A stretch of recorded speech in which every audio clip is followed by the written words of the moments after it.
how to link your partner on this app. So this is a period tracking app that is very useful for girls to track their periods. And in this video, I'm going to show you how to invite your partner to view your information as well. So first you need to open the app, and this will be your home page, and you have to go to this partners tabs at the bottom right.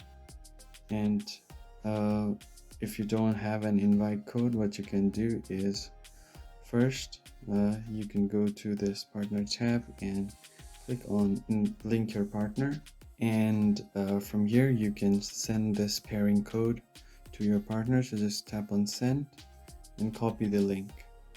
Once your link is copied, you can paste it or send it to your partner or your guy friend or whoever you want to send it to. And before they sign in, make sure that they sign in saying that they already have a code. So I'm going to show you right here. So something like this should appear on the screen before they sign in. So make sure they choose that I have a partner code, and make sure that they enter the code there.